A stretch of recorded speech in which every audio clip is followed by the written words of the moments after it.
अस्सलाम वालेकुम नाजरीन, मैं हूं आसिफ जट। पाकिस्तान में इस वक्त जो बेरोजगारी और महंगाई का बहरान चल रहा है उसमें इस नौजवान की कहानी आपके लिए एक इंस्पायरेशन होगी। आप फख्र महसूस करेंगे कि पाकिस्तानी नौजवान है। ये एक मैकेनिक भी है और ये एक मास्टर भी है। सुबह के वक्त ये बच्चों को स्कूल में पढ़ाते हैं, शाम के वक्त ये मोटरसाइकिल ठीक करते हैं। चाइना से इनको ऑफर लेटर आता है कि आप चाइना में आके पढ़ाई करें, लेकिन वसाइल और पैसों की कमी की वजह से ये चाइना नहीं जा सके। तब इन्होंने ये ठान लिया कि जो मेरे साथ हुआ वो अब मैं पाकिस्तान के और नौजवानों के साथ नहीं होने दूंगा। इसीलिए अब ये इरादा रखते हैं कि एक ऐसा सेटअप बनाऊंगा जिस सेटअप में मैं बेरोजगार नौजवानों को रोजगार मुहैया करूंगा। खुद इन्होंने 60 रुपए से शुरू किया था। ये मोटरसाइकिल मैकेनिक जब बने तो 60 रुपए इनको दिहाड़ी मिला करती थी। आज ये 6 लाख रुपया इस तरह कमा लेते हैं जैसे कोई मजाक की बात है। इतनी दिलचस्प कहानी है इनकी, आप सुनेंगे आपको भी रश्क होगा। आइए इनसे बात करते हैं। सबसे पहले तो मुझे ये बताएं, 60 रुपए से लेके ये 6 लाख तक का सफर ये कितना मुश्किल था? ये बहुत मुश्किल था। माँ बाप की दुआएं थीं और हिम्मत हुई।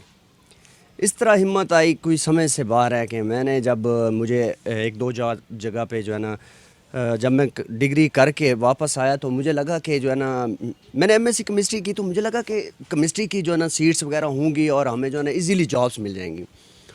उसके बाद जब मैं धक्के खाने के बाद मुझे लगा कि ये तो बहुत मुश्किल प्लेटफॉर्म है, नौकरी तो बहुत मुश्किल है। नौकरी जहाँ पे भी जाओ 20-25 हज़ार रुपये की नौकरी थी, तो बड़ा मसला बना।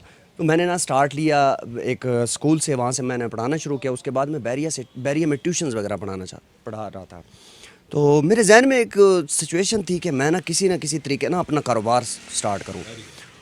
और कारोबार इस तरह के, मुझे मेरे वाले साहब जो हैं वो मैकेनिक हैं और मेरे भाई हैं छोटे, वो भी जो है ना वो भी मैकेनिक हैं। तो मैंने ये सोचा कि वो गांव में होते थे, तो मैंने कहा इसी तरह का सेटअप मैं यहाँ पे लॉन्च करूँगा ताकि जो है ना यहाँ पर जो मैं नौकरी के जो मेरे साथ मसले हैं तो इनको ख़त्म करके ना मैं किसी तरीके से कारोबार में आता हूँ। तो मैंने जब एक दुकान से स्टार्ट किया, अल्हम्दुलिल्लाह आज माशाल्लाह 3 सेटअप हैं अपने और बहुत अच्छा निज़ाम है, शुक्र हो ज़ात पाक का। माशाल्लाह जी, बड़े बड़े सियासतदानों को तो हम इंटरव्यू करते रहते हैं। ये एक गरीब फैमिली से ताल्लुक़ रखने वाला नौजवान है। अब ये खुद तो खैर गरीब नहीं है, इसने अपने लिए वसाइल पैदा किए, माँ बाप के लिए किए। अच्छा, अब इसने अपना लाइफस्टाइल बना लिया। अब जो आप इरादा रखते हैं जी कि मैं नौजवानों को रोज़गार मुहैया करूँगा, ये क्या इरादा है और इसमें कितने % तक आप कामयाब हो चुके हैं?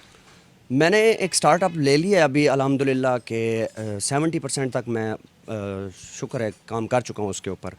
और बस हायरिंग करनी है मैंने। वो एक ऐसा सेटअप है कि जो लोग यूनिवर्सिटी से बाहर निकलते हैं ना और आगे देखते हैं ना तो सामने अंधेरा ही है, तो कुछ भी नहीं है। वो उन लोगों को मैंने पिक करना है। वाह। उन लोगों को पिक करके ना मैंने उनको प्लेटफॉर्म देना है। जिस तरह अब मैं आपको बताऊं कि जब मेरे पास डिग्री थी, मैं किसी भी इदारे में जाता था तो वो कहते थे कि हाँ जी एक्सपीरियंस है, नो एक्सपीरियंस। मेरी सीवी सुकून से वो डस्टबिन में फेंक देते थे। लेकिन जिन लोगों के पास एक्सपीरियंस नहीं है ना, मैं उनको लॉन्च करने के चक्कर में हूँ। इंशाअल्लाह ताला वो मेरा इरादा 70% तक तो जो ना मैंने कंप्लीट कर लिया है। बस वो अपना एक जो ना हायरिंग वगैरह का सिस्टम करना है। ये आप कब लोगों को बताएंगे कि वो सिस्टम क्या है और कब हायरिंग करेंगे और हमारे नौजवानों को खुशखबरी कब देंगे? मेरा इरादा ये है कि जिस तरह एक समझ लें कि उर्दू पॉइंट समझ लें, या एक हमारा एक और सेटअप भी आपने भी देखा होगा, एक आज़ाद न्यूज़ वगैरह, इस तरह के एक सेटअप से जो ना जो समझ लें कि मीडिया स्टडीज़ वगैरह करके आते हैं ना, तो उनके लिए मैंने देखा है ये बहुत ज़्यादा मसला होता है। क्योंकि देखें, एक एंकर है या कोई भी मतलब एक सहाफ़ी है, उसका नाम उठ गया तो बाकी जो नीचे जो ग्रास लेवल पे है ना, मैंने खुद देखा है, मैं खुद काम करके आया हूँ, अभी मैं उसी फील्ड में लगा हुआ हूँ। अच्छा, ये मीडिया से रिलेटेड है? जी जी, मीडिया से रिलेटेड है। यानी अब मैं उम्मीद रखूं मुझे भी नौकरी मिल जाएगी। सर अच्छा, ये बताएं, चाइना से भी आपको ऑफर आई थी, चाइना नहीं जा सके, दुख हुआ? मुझे मेरे वाले साहब ने रोका था। ऐसा हुआ था, मैं डिग्री के बाद ना मैं एक जॉब भी कर रहा था छोटी मोटी, तो मैंने साथ साथ जो है ना वो जो स्कॉलरशिप के लिए अप्लाई कर रहा था। तो मुझे मेरे वाले साहब ने कहा ठीक है आप अप्लाई करो। तो मैं अप्लाई करता रहा, मुझे रिजेक्शन आते रहे क्योंकि वो सारे प्रोफेसर ये कह रहे थे कि जो है ना नहीं जी हमारे पास एमफिल की स्लॉट्स नहीं हैं, या मतलब बजट नहीं है। तो एक जगह से मुझे एक्सेप्टेंस लेटर आ गया, तो मैंने प्रोफेसर से कहा कि जो है ना मुझे भेजें लेटर, तो मैं जो है ना आगे वो करता हूँ मैं आने की तैयारी करता हूँ। तो मैं सारे मेरा HEC से मैंने अपने डॉक्यूमेंट हर चीज़ ओके करवा ली। लेकिन जब मैं वाले साहब के पास गया तो वाले साहब ने कहा कि पुत्र पैसे ही कोई नहीं।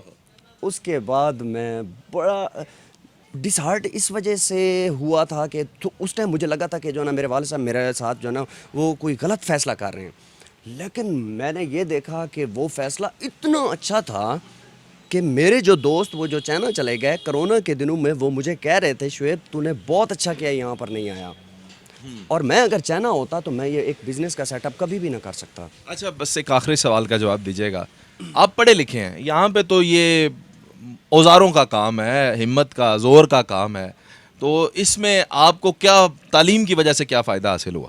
تعلیم کی وجہ سے مجھے یہ فائدہ ہوا کہ میں جس طریقے سے میں ایک پولائٹ طریقے سے کسٹمر سے بات کر سکتا ہوں نا، یا جس طریقے سے میں اس کو رسپیکٹ دے سکتا ہوں نا، وہ شاید میں ان پڑھ کے ہوتے ہوئے نہ کر سکتا۔ ساتھ ساتھ یہ جو آپ کے پاس بچے آتے ہیں، نوجوان آتے ہیں جو کام سیکھنے والے ماں باپ ڈال جاتے ہیں، ان کو بھی تعلیم بھی ساتھ ساتھ دیتے ہیں یا صرف ہنر ہی سکھاتے ہیں؟ نہیں، ہنر سب سے پہلا کام ان کا یہ ہوتا ہے، جب یہ بچے میرے پاس آتے ہیں نا تو یہاں پر سامنے جو ہے نا شاہ جی ہیں، وہ صبح صبح قرآن پاک کی تعلیم دیتے ہیں، ان کو یہ کلمہ وغیرہ، نماز جنازہ اور یہ ساری چیزیں ان کو بتاتے ہیں۔ تو پھر اس کے بعد یہ بچے جب ادھر کام وغیرہ کرتے ہیں تو کبھی کبھار کوئی چیز پوچھ لیں تو ان کی مہربانی، ادروائز یہ پوچھتے نہیں ہیں کیونکہ کام میں سارے لگن ہوتے ہیں تو جو میرے اسٹوڈنٹ ہیں ان کے جو پیرنٹس آتے ہیں وہ جب پہلی بار ادھر آ کے مجھے دیکھتے ہیں کہ میں جو میرے ہاتھ کالے ہیں، کپڑے کالے ہیں، تو وہ پڑھائی جو ہے نا وہ یہ دیکھتے ہیں کہ ہم اس سر سے کل پی ٹی ایم کر کے آئے ہیں، آج اس کی یہ حالات ہیں، تو وہ ایک بار شوق ہوتے ہیں اور مجھے کہتے ہیں کہ یار ہمت ہے آپ کی کہ ایک پڑھا لکھا بندہ جو ہے نا ایک مکینک کا ہے۔ بالکل جناب والا، پڑھا لکھا انسان بھی مکینک ہو سکتا ہے۔ کہتے ہیں کہ انسان کی سوچ چھوٹی بڑی ہوتی ہے، کوئی بھی کام چھوٹا یا بڑا نہیں ہوتا، چھوٹے کام سے شروع کرنے والے لوگ بھی بہت بڑے بن جاتے ہیں اگر ان کے ارادے پختہ ہوں اور وہ لگاتار کنسسٹنسی سے کام کرتے رہیں۔ پرفیکشن جو ہے وہ سکسیس کی نہیں ہے، لیکن لگاتار کام کرتے رہنا کامیابی کی ضمانت ہے۔ یہ نوجوان اور اس جیسے اور بہت سارے نوجوان ہم آپ کے لیے اس لیے لے کر آتے ہیں کہ آپ کو موٹیویشن ملے، آپ ان ویڈیوز سے سیکھیں اور اپنی زندگی کو بدلنے میں شاید ان میں سے کوئی ایک ویڈیو آپ کے لیے کرامت ثابت ہو جائے۔ اللہ حافظ، اللہ نگہبان۔